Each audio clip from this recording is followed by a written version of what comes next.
Okay, everybody.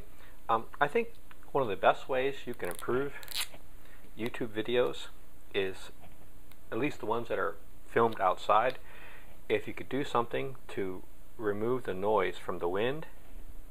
That's in the majority of videos that people take, so where you really can't hear anything because the noise from the wind is making on the microphone. What we're going to do is take a little foam from a brush, a little bit of tape, and see what happens.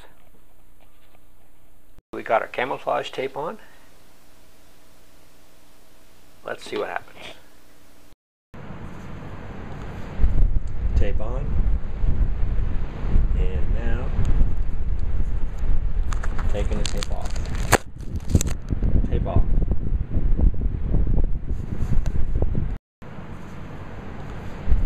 Tape on, and now taking the tape off. Tape off.